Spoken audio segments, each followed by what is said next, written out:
and they typically have 114 tests running concurrently. So does anyone know what A/B testing is? Have you heard of it? Okay. So what A/B testing is we go to this website, right? Let's say it's TDD.com. And maybe there's like a picture, and then they've got a button called sign up. Right? And some percentage of people on this site are like, yeah, I want to sign up. Find jobs, right? Sign in, something like that. What we'll do for A/B testing is for half the people, 50% of people, will see sign up. And the other group will see like join now. Right? So what they do is they show this to a small group of people, and then it's 50% each. Right? And then what they do is they track the conversions. How many people click that button? Right? Maybe of the people, this is using a funnel, right? Maybe of the people, maybe 75, or wait, no, it would be much smaller. Maybe 10% click here, and maybe people who click, maybe this is 5%. So after you show that to a statistically significant number of people, then you know that this is the winner, and this is better, right? So that is one A/B test, right? And lots of sites do this at a massive scale. Facebook does this. Facebook built their own framework for A/B testing, right? Indeed, I don't know what framework they use, but they said they typically have 114 tests running and have 244 variants of those tests. So this is one test, and you have two variants, but you could also have like, start, other options. They set a percentage. So what that means is when you visit this website, there's thousands and thousands of combinations that you will receive, right? So this is not the Henry Ford car coming down the line and everyone gets the same one. It's the exact opposite. Everyone gets a different website. Everyone gets a different version. It's custom.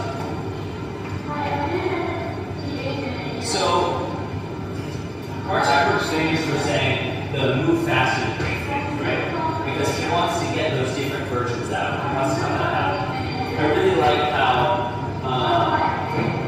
and a component of the move fast and break things is the fact that we aren't built, a lot of what we build, our economy, the United States economy and others, is not physical goods anymore.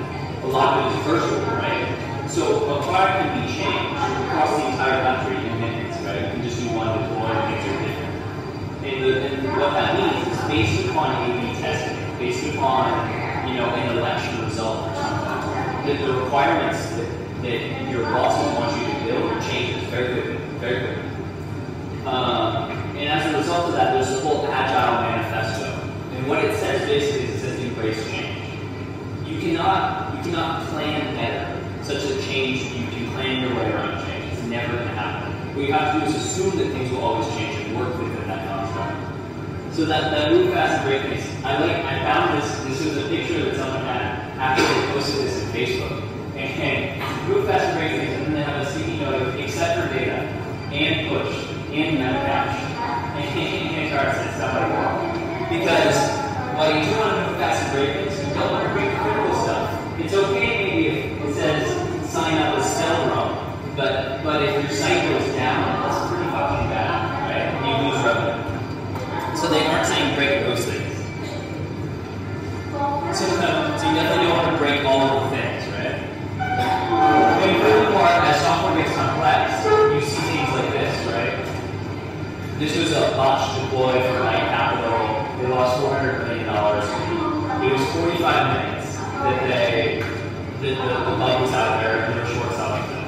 That they couldn't cover. So I feel that because of all these components, the testing software is very important, right? Especially if you're in banking. But even if you are a commercial website like Time6, or if you are building your own hobby project, it helps you move faster. Real software, not just what we build for consumers, but software packages are tested in a million different ways. I was showing there's unit testing, acceptance testing. There's many other types of testing as well.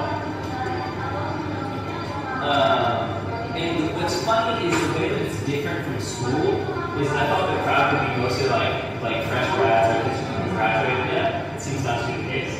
But in school, you're introduced to a material, you study it, you play with the material a bit, maybe you have a lab or something, and then it includes you on the material, like how good are you at that material, right? But in software, in the real world, it's kind of the opposite.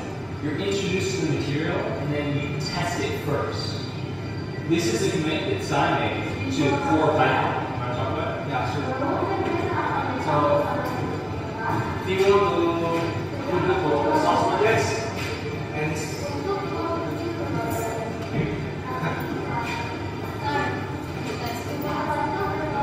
oke, jadi kalau kalian mau kontribusi ke project source yang besar seperti Python atau Django, ini contohnya aku kontribusi ke Python. Jadi beliau orang mengharapkan kalau kamu fix bug atau propose feature baru, dia orang selalu mengharapkan ada satu tes. Dan tes ini, dan sini kamu bisa lihat. Jadi di sini ada bug yang dimana kalau kamu mau lihat isi file tar, dan kalau di dalam file tar ini ada file name yang ada Unicode, misalnya mungkin ada Chinese name. Nah, di sini kalau kita lihat isi file tar dengan library ini, kalau file ini ada Unicode, dia bakal break for exception itu. Nah, jadi file tar ini semacam zip file, semacam file kompresi. Nah, jadi di sini kita buat satu tes untuk isolasi bug ini. Di tes ini dia bakal buka file tar, dan di Python source code dia sudah ada file tar yang ada kebetulan yang sudah ada file name dengan Unicode.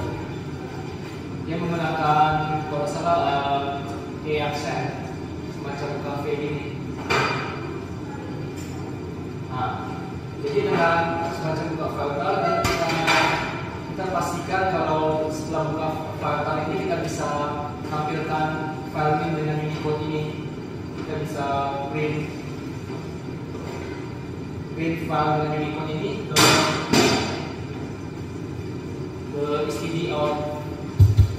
Jadi di unit test ini kita gunakan library ini, buka file tar ini, dan kita cek hasil print di konsol. Setelah kita begini ke sini, barulah kita coba fix. Dan fixnya itu kita cuma perlu input dan decode lagi untuk supaya bisa ditampilkan di konsol. Jadi karena konsol ini kita bisa tampilkan semacam karakter selain dari ASCII. Jadi untuk ini kadang dia ubah jadi semacam X plus 2, 3, 4, 5. Jadi file Unicode semacam ini dia ubah ke karakter code point, karena di konsol dia tidak bisa tampilkan seperti ini. Nah, jadi di unit test ini kita pastikan kalau ada button dengan file name Unicode, nanti di hasil print konsolnya dia bakal tampilkan di seperti ini.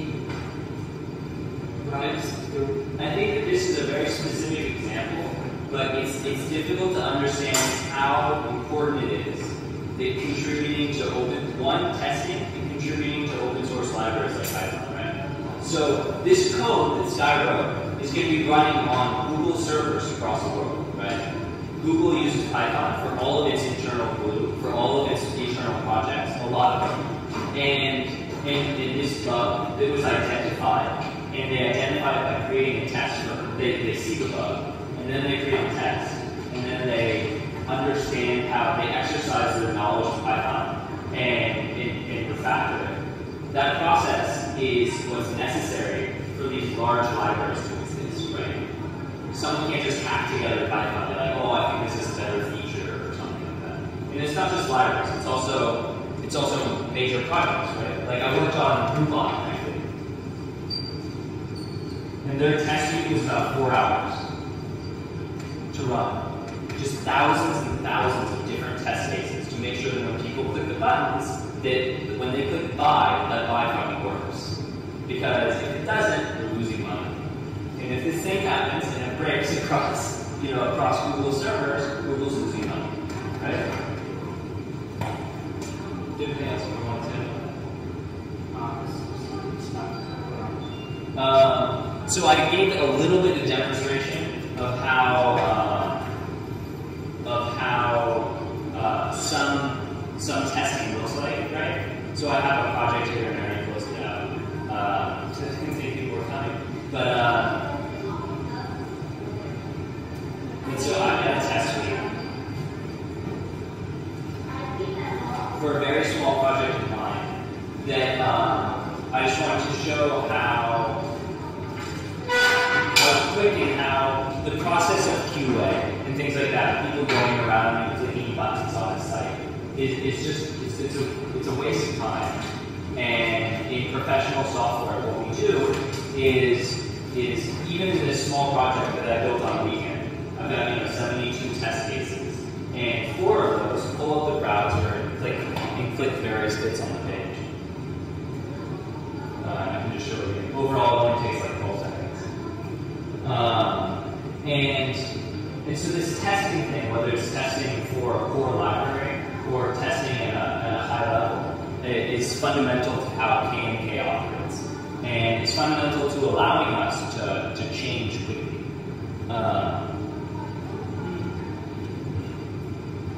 And there are a few other practices that we do that are slightly unique to K&K. And one of them is once you have a test suite, what you can do is you can have continuous integration, which means when anyone changes anything in your software, and we have a few different software projects, and if anyone changes them, we have a build, so a machine that just continuously runs all of the tests.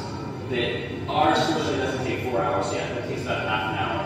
And it clicks all the buttons, and it clicks and it executes all of the code, right? So that's what we call continuous integration. So we have a CI right here. And it's either green or it's red, which means that you can't deploy it. Things are broken, right? And we also have other monitoring of the servers and users on the site and stuff like that. This is actually old, so it'll be like this.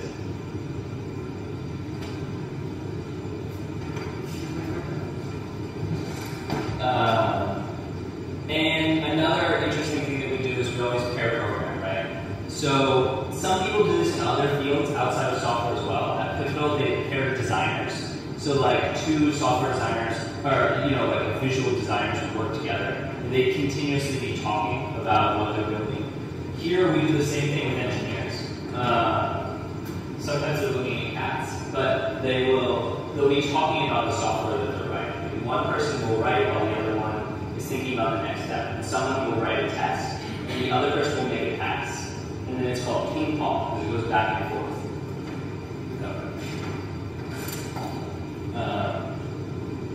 Continuously pairing, thinking about the code.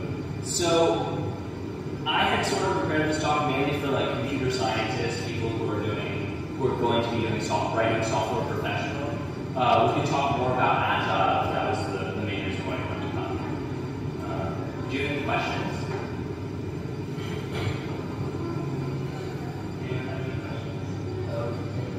So that's pair programming. It's also being in Agile or like Scrum.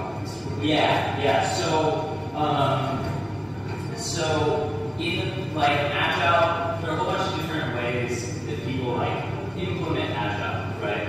Because what you could do is you could say, okay, we do Agile, we don't do tests, and we don't do any of this. And basically what would happen is, so to talk about Agile, I guess I'll show what Agile is for me. I can pull that up from a different talk. And it'll just give me something to point at in this process.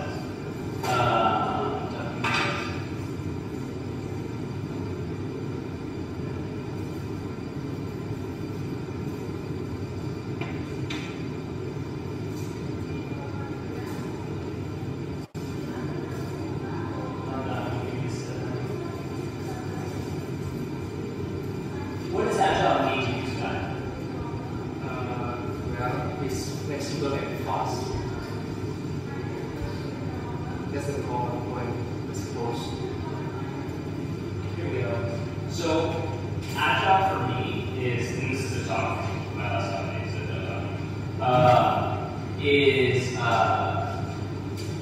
is a prioritization. It's a very important component of Agile, is having one list of tasks that you want, right? A lot of times you don't have a to-do list as a person. So, sorry, backtrack. In Waterfall, a lot of times in software development, they will have a list of things for people to do. And they will all be spread out vertically. And every single one will say,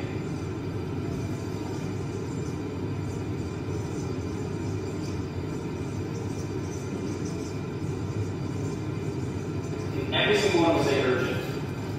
And this is common in software, where people will be like, it's all the most important thing in the world. But what's different for Agile is everything cannot be urgent. There must be one thing that is the most important thing